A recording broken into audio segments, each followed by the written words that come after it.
په فرانسوي ژبه کې شمیرې یا عددونه 0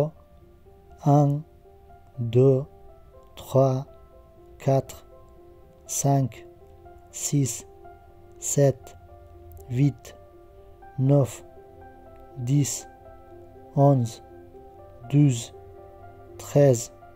14 15 16 17 18 19 20 تر شلو پورې د شمیرو یو فرمول چې د 0 نه تر 10 پورې دا خپل ځان ته غږونه لري استاندارد